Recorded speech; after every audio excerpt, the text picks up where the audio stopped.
Hello दोस्तों, आज मेरा टॉपिक है मैथ में क्लास 10th का चैप्टर नंबर 5 है arithmetic progressions. Basically arithmetic progressions क्या है? जब हम कोई सीक्वेंस लेते हैं, जस्ट फॉर एग्जांपल मैं आपको बताता हूँ, सबसे सिंपल लेते हैं कि ये मेरा एक सीक्वेंस है 1 3 5 7 9 अप टू सो ऑन, आगे तक ये कंटिन्यू चलता रहेगा। तो इसमें हमें इस तरह का कोई भी फॉर्मेट होगा तो इसको हम एक सीक्वेंस बोलते हैं कि आगे एक कोई कॉमन फॉर्मेट है, कोई एक रूल्स है, उसके अकॉर्डिंग इसमें आगे हम देख रहे हैं। तो हम जस्ट एग्जांपल के लिए हम पहले यही लेते हैं। सबसे पहला आपका टर्म क्या है? यहाँ पे 1 है, दूसरा क्या है 3 है, तीसरा 5 है, 7 है, 9 है। अब इसमें पैटर्न देखो कि क्या कॉमन पैटर्न है, तो आपको पता लग जाएगा कि हर चीज़ में कॉमन पैटर्न क्या है कि दूसरे वाले को अगर आप पहले वाले से माइनस करोगे तो एक मिराकल चीज़ देखने को मिलेगा।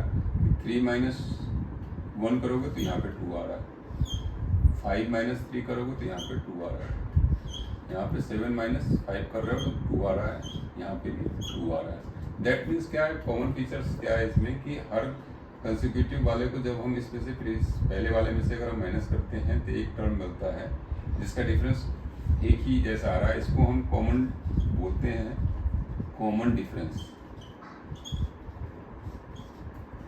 हर कंसेक्यूटिव टर्म के बीच में डिफरेंस आएगा। इस केस में कॉमन डिफरेंस इज 2।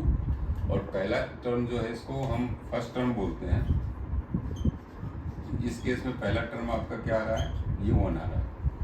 तो किसी भी चीज़ के लिए हम एक प्रॉपर सीक्वेंस में लेके चल रहे हैं तो इसको हम अरिथमेटिक प्रोग्रेशन बोलेंगे। जो हमारा सिलेबस यहाँ पढ़ने का है ना, बेसिकली हमें सिर्फ पढ़ना है यहाँ पे AP, जिसको अरिथमेटिक प्रोग्रेशन बोलते हैं। जब आप हायर क्लास में जाओगे तो इसका दूसरा जो होता है वो है ज्योमेट्रिक प्रोग्रेशन, एंड तीसरा होता है, इसको हम बोलते हैं HP, हार्मोनिक प्रोग्रेशन।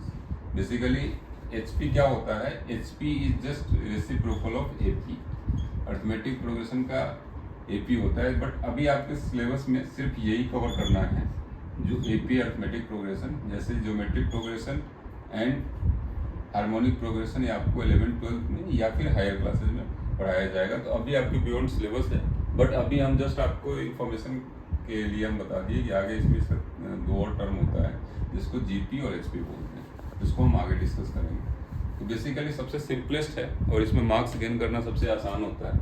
आपको तो कोई भी टॉपिक हो, सबसे ज़रूरी है कि बेसिक कंसेप्ट आपके क्लियर हो, देन मैथ सबसे इजी होता है। मतलब आपको मार्क्स गेन करने के लिए सबसे बेस्ट है मैथ में, कि मैथ में आप 100 में 100 ला सकते हो, कोई इशू नहीं। रीज़न क्या है कि जैसे आप यहाँ पे आ गए nth टर्म, जिसको जनरल टर्म बोलते हैं, जस्ट हम सीधा इसके फॉर्मूला पे आते हैं। इसको हम बोलते हैं, जैसे अगर आपने यहाँ पे पैटर्न देखा तो यहाँ पे क्या था, मान लो पहला मेरा टर्म A है, जिसको हम यहाँ पे फर्स्ट टर्म को यहाँ पे 1 लिए हैं। बेसिकली हम इसको A से डिनोट करते हैं। कॉमन डिफरेंस जो होगा इसको हम D से डिनोट करते हैं। तो अब हमें पैटर्न पता लग गया कि पहला अगर A है और उसका कॉमन डिफरेंस D है, तो दूसरा टर्म क्या होगा? A प्लस D होगा। तीसरा टर्म क्या होगा? A प्लस 2D होगा। चौथा टर्म क्या होगा? A प्लस 3D होगा। तो बेसिकली ये आपका पहला टर्म हो गया, ये दूसरा हो गया, ये तीसरा, ये चौथा। देन इसी तरीके से आगे एक टर्म आएगा जिसको हम nth टर्म बोलते हैं। तो nth टर्म में देखो इसमें सीक्वेंस क्या फॉलो हो रहा है कि जितना टर्म है, ये 4th टर्म है तो उससे एक कम है, ये 3 है। तो दैट मीन्स कि अगर मान लो कि मैं यहाँ पे nth टर्म लूँगा तो यहाँ पे सब्जेक्ट यहाँ कैसे होगा? A प्लस यहाँ पे n माइनस 1D, यानी कि जितने टर्म है उससे एक कम होगा, 1 माइनस होगा। तो इसको हम बोलते हैं AN भी, इसको डिनोट करते हैं, या इसको अब लिखेंगे nth term is AN। That means अब ये क्या हो गया? A plus n minus 1D। अब यहाँ पे ये हमारा बेसिक फार्मूला हो गया।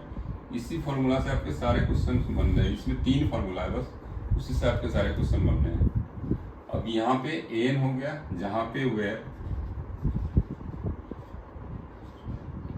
AN इज क्या हो जाएगा? nth टर्म, या इसको जनरल टर्म भी बोलते हैं। इसका A is equal to first term of this sequence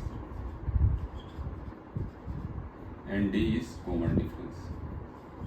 common difference को नॉर्मली क्या है ना, पूरा लिखने की बजाय लोग उसको CD लिखते हैं, कॉमन डिफरेंस। तो ये एक बेसिक फॉर्मूला हो गया। और दूसरा फॉर्मूला होता है कि टोटल ऑफ सम, जैसे आपने ये सीक्वेंस लिया तो इसका सम क्या होगा, इसको हम सम्स को डिनोट करते हैं एस एन से। मान लो कि हमारा ये सीक्वेंस था, ये था, हम इसी एग्जांपल को कंटिन्यू करते हैं 5 7 अप टू आगे ये चलता जाएगा। तो ये सबके सम कितने होंगे? अभी तो हमने क्या किया कि nth टर्म निकाला, मान लो कि यहाँ पे nth टर्म है, tn एक आएगा, तो हम इसकी वैल्यू निकाले, ये क्या होगा a plus n minus 1d।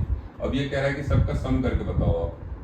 तो जब हम सम करेंगे तो उसके लिए एक फॉर्मूला होता है S N is equal to, ये होता है n/2 2a plus n minus 1d। ठीक है, इसको एलिब्रेट करने के लिए दूसरा तरीका है n/2। अगर हम इसको ऐसे लिख ले तो कोई 2a को हम a प्लस a लिख दिए n माइनस 1d। अब यहाँ पे देखो, अगर आप यहाँ पे इमेजिन करो तो ये वाला जो है a प्लस एन डी यहाँ पे आ गया, दैट मीन्स कि हो जाएगा n/2 ये फर्स्ट टर्म, और इसको बोलते हैं लास्ट टर्म या nth टर्म। हाँ, फॉर्मूला ये हो जाएगा। दूसरा ये हो जाएगा n/2, इसको हम 2a plus n minus 1d।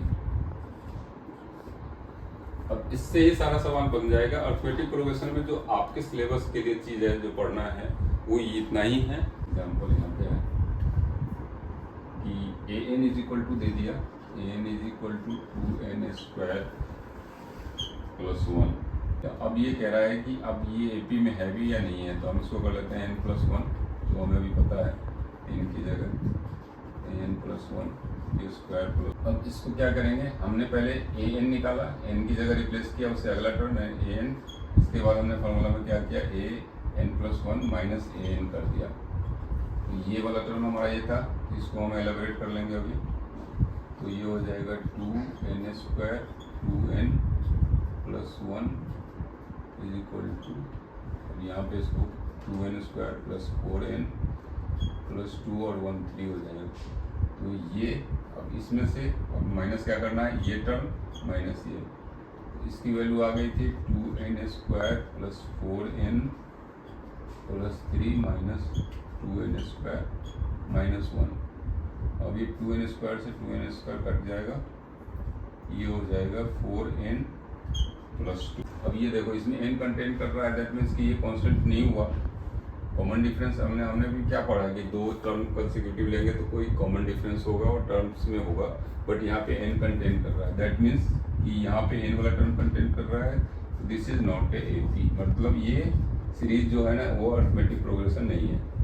Next example, series आपका दे रखा है 9 है, 13 है, 17 है,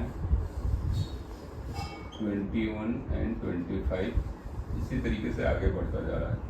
बट इसमें गिवन क्या है कि इसमें आपका इसका आपको निकालना है, एक तो 12 है, दूसरा इसमें से निकालना है कि 24 टर्म क्या होगा। अभी हमने फॉर्मूला पढ़ा है, उसको हम टी से भी डिनोट करते हैं, T21।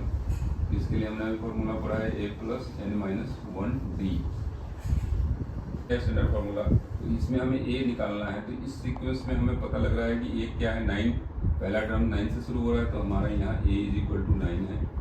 और कॉमन डिफरेंस क्या होता है, कोई भी दो कंसेक्यूटिव टर्म को अगर डिफरेंस करेंगे तो हमारा कॉमन डिफरेंस निकल जाएगा। जैसे 13 में से 9 माइनस करोगे तो आपका ये 4 आ जाएगा, तो यहाँ पे d इज इक्वल टू हो जाएगा 4। या फिर दूसरा, इससे भी इसको माइनस करोगे तभी भी 4 आएगा। अब देखो वही फॉलो हो रहा है, वही सीक्वेंस फॉलो हो रहा है। या 21 में से 17 करोगे तभी भी 4 होगा, यहाँ से भी करोगे तभी 4 होगा। तो अभी t 12 में निकालना है, तो यहाँ से इस फॉर्मूला में हम इसको पुट कर देंगे। a की वैल्यू हो जाएगी 9, 12, तो n की जगह ये इंटू d की जगह हो जाएगा 4, तो ये हो जाएगा 9 प्लस 11 इंटू 4, दैट मीन्स कि 9 प्लस 44 53। तो इसका 12th टर्म जो होगा वो 53 होगा। तो इसी तरीके से हम अगला निकाल लेंगे। इसको आप या तो टी के टर्म में बोलो या इसको बोलो A24 बोलो, टी में कंफ्यूजन होगा क्योंकि इसको टर्म में हम टी भी बोलते हैं। जब हायर क्लास में बोलोगे तो इसको ये नहीं लिखते हैं, फिर टी लिखते हैं। अभी आप अपने क्लास के लिए कंसंट्रेट करो, तो A24 हो जाएगा। तो A24 के लिए यहाँ पे n a की वैल्यू ये हो जाएगा 24 है, दैट मीन्स कि 24 माइनस 1 23 इंटू डी की वैल्यू हो जाएगी 4, अब यहाँ से हो जाएगा 9,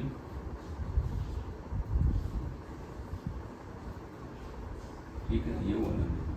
तो सिंपल इस तरीके से क्वेश्चन आएंगे। यहाँ पे क्या था, सीखने वाली चीज़ बस है कि इसने आपको सीक्वेंस या सीरीज दे दिया है, आपको ये पूछ रहा है इसका 12th टर्म निकालो या 28th टर्म निकालो। तो हमको क्या चाहिए, फॉर्मूला से हमें पता था a + n - 1d फॉर्मूला होता है, और यहाँ पे a की वैल्यू सीक्वेंस में पता है, d की वैल्यू पता है। हमने क्या किया, सिंपली उसमें इस वैल्यू को पुट कर दिया, अब यहाँ से हमारा ये निकल गया। बाकी अब जो क्वेश्चन है हम ऐसे ही करेंगे, इसमें आगे कुछ है नहीं। आप न्यूमेरिकल बेस आप कीजिए, अगर कोई प्रॉब्लम होती है तो कमेंट सेक्शन में जाके हमें कमेंट कीजिए, हम इसको सॉल्यूशन बताएंगे। Thank you.